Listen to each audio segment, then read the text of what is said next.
não sou o tipo de pessoa normalmente que comemora o meu aniversário. Só que no dia de hoje, no dia que esse vídeo tá indo pro ar, eu tô completando 25 anos no dia 25 de janeiro. Eu não quero que esse vídeo seja um depósito de comentários de parabéns, felicidades ou coisas do tipo. Não, porque eu não sei como lidar com elogios. Mas eu quero usar esse espaço desse vídeo para eu promover uma ideia. E a ideia é a seguinte: como é e como tem sido ter 25 anos no postil. Tem muita gente que tem uma idade muito próxima com isso, que talvez possa vir a se identificar. Tem uma galera aqui que é a mais velha que vai assistir isso e que, se quiser usar o espaço dos comentários para deixar algum conselho ou dica, eu vou ficar muito feliz por isso. E tem uma galera mais nova, que se tiver uma galera mais nova que assistir esse vídeo, eu quero que vocês levem isso como um lado de conselhos. Toda a premissa por trás desse canal é eu ter um espaço onde eu possa compartilhar minhas ideias e tudo que eu aprendi ao longo de 25 anos de idade. Então, se você que for mais novo conseguir usar isso de uma forma útil, eu vou ficar muito feliz e eu vou dar o meu trabalho por cumprido e estarei muito satisfeito. E se você não me conhece, meu nome é Cláudio Júnior, eu sou professor atuante em sala de aula desde 2018, tradutor, intérprete, palestrante, e essa é a minha reflexão sobre termos 25 anos no Brasil em 2024. Para fazer esse vídeo funcionar, eu vou abordar 3 pontos essenciais, que esses pontos eles estão interligados. Eu vou colocar carreira profissional e acadêmica num ponto, vida pessoal em segundo, e a terceira parte, uma parte social. Vocês vão entender o que eu quero falar. E vamos lá. Primeiramente, tem muita gente, seja homem ou mulher, que tende a usar o trabalho como uma forma de se representar, como uma forma de se explicar, de se externar para o mundo. E como eu falo nas minhas vinhetas, eu trabalho como professor em sala de aula, principalmente na rede pública, desde 2018. Eu comecei numa cidade do interior aqui de Santa Catarina, onde eu fui criado, embora eu seja paulista de nascimento. E ao longo dos últimos anos, ao longo dos últimos 6 anos, eu tive a oportunidade de trabalhar em cidades grandes, em cidades médias, em cidades pequenas, em escolas que tinham 80 alunos, em escola que tinham 1.100 alunos. Então, ao longo dos últimos 6 anos, o meu repertório de conhecer pessoas diferentes e ter vivido experiências diferentes, pro bem ou pro mal, ele tem sido uma das coisas que eu mais tendo a me orgulhar. Mas a verdade é que apenas 6 anos não foi tempo necessário, não é tempo suficiente para a gente ter construído uma carreira sólida.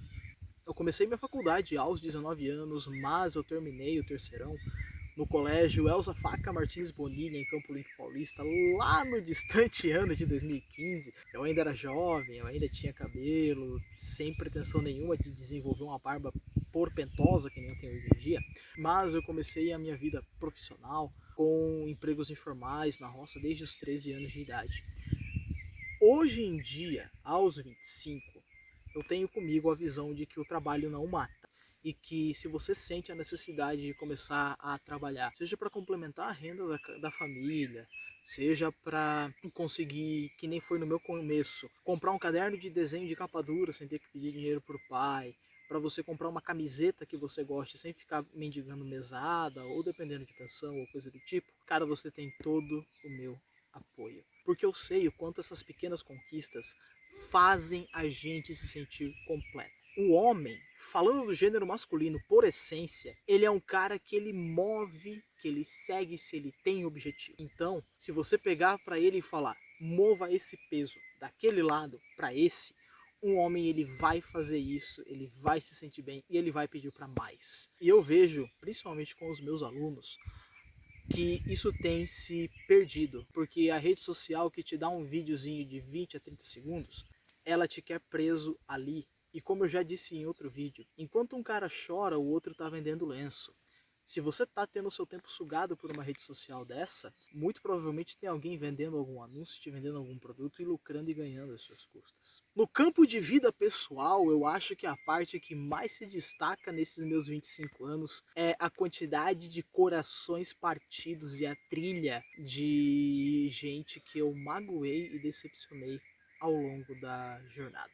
A minha namorada tá aqui atrás da câmera agora. Nós passamos o ano novo no sítio dos meus pais, onde eu fui criado, e ela conseguiu ver na pele a origem de muitos dos meus hábitos, porque eu não sou um cara perfeito. Muitos dos meus costumes, ele vem de uma família bem torta e bem desestruturada, que é o que eu creio que seja a família da maioria de vocês que estão assistindo. Eu vim de um ambiente onde eu tive que me tornar meio sociopata para conseguir sobreviver. Porque a única forma de eu fazer a minha opinião e o meu ponto de vista ser ouvido era na base da truculência. E eu detesto isso. Eu sinto muitas vezes que eu tenho nas minhas mãos, independente do linguajar que eu usar, se eu usar um linguajar mais formal ou se eu falar de um jeito mais relaxado, eu sinto que com as minhas palavras, com o que eu consigo falar, eu posso partir muitos corações. E eu já fiz isso muitas vezes e eu não me orgulho. A todos que um dia eu já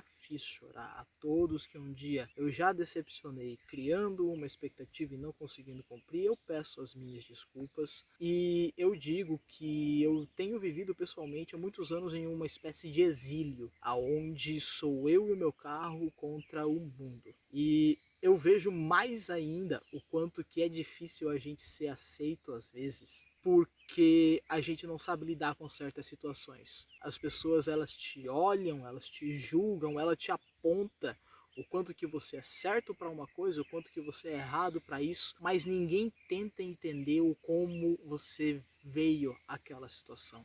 É muito fácil você ver a pessoa que tentou automutilação por estar se sentindo depressiva e falar que isso é frescura, mas a verdade é que o sofrimento daquela pessoa só ela é capaz de mensurar. Então se chegou num ponto onde ela está infligindo dor a ela mesma porque ela não suporta mais, o mínimo que a gente deveria fazer é ter empatia de olhar o porquê que ela causou isso. E no meu caso em específico, eu venho de uma geração onde nos foi prometida muita coisa e agora eu vou entrar na parte social. Agora eu vou falar da parte política. Não, eu não quero que o comentário desse vídeo vire um espaço de rinha entre Lula e Biruliro. Não, eu não tenho asco por política porque eu já estudei muito sobre isso em filosofia e sociologia. Vamos lá, eu tenho 25 anos, então eu sou cria de 1999. O último ano da gloriosa década de 90, só que não. Eu sou 10 anos mais novo que o meu carro, para vocês terem ideia. E, obviamente, eu cresci nos 2 primeiros mandatos do governo Lula. Eu me lembro do meu pai, nas eleições de 2006, indo votar e eu entrando na urna junto com ele e a gente cravando o 13. Aquele período entre 2003 e 2010 foi muito frutífero para o nosso Bananil por alguns motivos em específico. Sim, a gente teve o boom das commodities, que foi o que deu a impressão de que o Brasil ia decolar na época. A gente teve uma economia que se viu favorecida, de certa forma, com a quebra dos Wright Brothers em 2008 para 2009, que fez o dólar cair para 1,25, 1,50 na época. Eu me lembro que em 2009 a gente fez uma viagem até São Paulo. A gente ia comemorar o aniversário de 1 ano da minha sobrinha mais velha, em julho, e a gente foi de Opala. E eu me lembro de ir com meu pai abastecer o Opala em um posto de gasolina da cidade e a gente ter pago, na época, 98 centavos no litro do álcool. Ou seja, era muito barato. Só que eu me lembro de ter visto nas eleições de 2022 um fenômeno bem interessante, e era algo que, de certa forma, aí eu vou parecer muito arrogante agora, mas meio que eu já tinha previsto e conversado com alguns colegas meus, professores, em alguns colégios que eu estudei, o seguinte: muita gente da minha geração votou 13 nas eleições do ano passado, tendo em vista, achando que tudo que eles tinham na memória de 2009, 10 e 11 ia voltar. Eu me lembro de a gente pagar R$5 no pacote de 5 quilos de arroz naquela época, e a gente olha com as perspectivas de hoje, mas a gente não lembra do salário que tinha na época. Então, por mais que as coisas eram, hoje em dia, a gente considera barato, já era caro naquela época. Mas uma coisa é inegável, e o fato foi a questão dos investimentos na educação. O governo Lula, os 2 primeiros mandatos, eles deram a possibilidade para que muitos jovens tivessem acesso à educação. Naquele período ali, eu conheço gente, eu conversei com gente que fez graduação e que comentava que, tendo a faculdade, eles podiam escolher o emprego que eles queriam porque sobrava trabalho. E houve um momento principalmente no segundo governo Dilma, em que tudo isso foi pro ralo. As instituições de ensino foram destruídas e sucateadas ao máximo durante o mandato Temer. O governo Bolsonaro, que é o que todo mundo se lembra, eu não preciso nem falar porque está bem fresco na memória de todo mundo. Então eu vi muita gente votando 13 em 2022 pela nostalgia e lembrança de quando eles tinham 9, 10 anos, ou até um pouquinho mais, lá em 2009 e 10, achando que aqueles preços iam voltar, achando que o dólar ia voltar a ser 1,25, 1,50, achando que o preço da gasolina ia cair para a mesma coisa, sendo que isso era um delírio que tinha tudo para indicar que não ia voltar a acontecer. E eu sou um cara que, junto com muita gente, tem um certo asco e nojo da instituição Estado a nível federal. Eu me lembro que em 2015, quando estava tendo os protestos do Não é pelos 15 centavos, eu morava em São Paulo na época, eu morava ali em Campo Limpo Paulista. Nessa época, a gente usava o Opala muito pouco. E eu me lembro que a gasolina era tipo 2,25, 2,30, posto que a gasolina era mais cara, era 2,85 e a gente considerava um absurdo. Naquela época eu trabalhava por dia com meu pai, mas eu me lembro que eu queria encontrar um emprego normal e estudar durante a noite, porque eu queria ter grana para eu ter 250, 300 pila para encher o tanque do Opala e dirigir e sair com aquele carro. Eu não poderia dirigir, mas meu pai poderia e eu queria que aquele carro tivesse sendo mais usado. Eu não consegui realizar isso, mas eu consegui tirar esse carro do coma que ele ficou em 2019. Fazer aquele carro funcionar de volta foi o meu alívio da minha crise depressiva na época do meu primeiro divórcio. E quando eu fui andar com esse carro de novo, eu me lembro que eu fui encher o tanque e eu paguei 4,19 no litro da gasolina. Aquilo dobrou em 2 anos. E eu me lembro de pensar na época o seguinte: quando eu era mais novo, aquele carro estava parado, eu morri de vontade de ter condição de botar aquele carro funcionar. E aí quando chegou a minha vez, essa porra desse governo fodeu com tudo. E é assim que está sendo para nossa geração. Nos foi prometido, no mundo da educação, da economia, um futuro que não aconteceu. E cada vez mais é comum a gente ver garotas da minha safra de idade em OnlyFans. Você faz uma faculdade e você vai ter um salário de 4 mil reais. E se você mora sozinho, você vai pagar 1.500 de aluguel. Aí você vai tentar ter um carro, você vai tentar ter alimentação e você descobre que o salário não é o suficiente. Eu vejo pra gente que o futuro não tende a ser bom. Do contrário, o futuro tende a ser uma bosta. E nós, da geração 97, 98, 99, estamos mais do que nunca ao Deus dará. Porque ter uma faculdade hoje em dia não necessariamente garante que a gente vai ter emprego.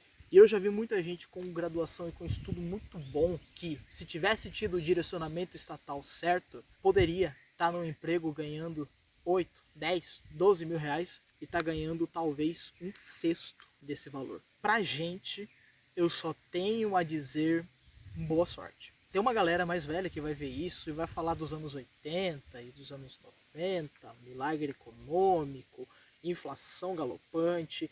Só que cada geração, cada década tem que lidar com suas mazelas. E no meu ponto de vista, a minha geração está tendo que lidar com um sucateamento de todas as coisas boas que lhe foram oferecidas, com uma tecnologia em ascensão que a gente não sabe como lidar com as consequências boas e ruins dela, e com a falta de noções básicas de o que é ser homem, o que é ser mulher, o que é ter empatia, como criar um filho, como não ser um babaca e coisas desse tipo. Muita gente busca a igreja, muita gente cai no mundo das pílulas de Black Pill, Red Pill, Blue Pill. Muita gente cai no YouTube e acaba trombando com vídeos como esse. E aí, para não terminar esse vídeo de uma forma bad vibe, para todo mundo que se identificou com isso, eu tenho a dizer o seguinte, galera: somos nós contra eles. Não tem governo que vá fazer algo por nós. E quando a gente começar a conseguir fazer algo por nós, o governo vai vir e vai dar uma rasteira. Porque é para isso que essa porra serve. Só que a gente não pode desistir. Se a gente tá aqui nessa terra vivendo tudo isso, passando tudo isso, tem um motivo. Eu ter perdido meu cabelo foi uma consequência do quão desgraçado o mundo é e consegue ser, e o quanto ele não tá nem aí principalmente quando se é homem, porque a vida dos 20 aos 25, ela é um eterno engole o choro e dá teu jeito. Então é isso, ter 25 anos hoje em dia no Brasil não é para qualquer um. Eu disse nesse canal uma vez que é no fracasso que os vencedores são forjados. E Mar Calmo não foi bom marinheiro. Só que às vezes eu preferia que esse Titanic naufragasse, pra gente não ter que sofrer tanto. Mas eu quero ouvir de você, que tem mais ou menos a mesma idade do que eu, quais são os seus pontos de vista sobre o país que a gente vive. Você tem uma perspectiva boa? Você tem uma perspectiva ruim pro Bostil?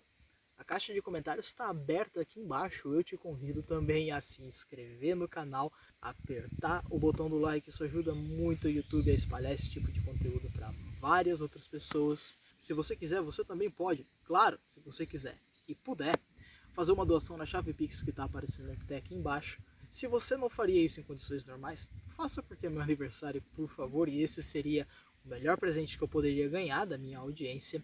E toda doação feita, independente do valor, vai ajudar criadores de conteúdo independente como eu a continuar produzindo conteúdo, a melhorar os equipamentos que eu uso na minha gravação, no meu áudio, na minha edição e ter um contato melhor com quem está assistindo. A todos vocês, meu nome é Cláudio Júnior e muito obrigado pela sua atenção.